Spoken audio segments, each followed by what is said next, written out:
to the near side wall, forked up by the Wild. Now clicked ahead. Sidestepping is Wedman. Wedman gets around one man, sauce it down to the goal line. One-timer up front. They score. Alexander Andre in the far circle. And he ties the game at 2 for Wenatchee. His first Western Hockey League goal.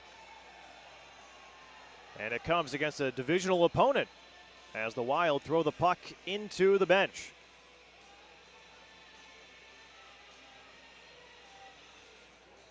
Just a low shot just past the left toe of Cruz Chase for Andre's first as a Western Leaguer.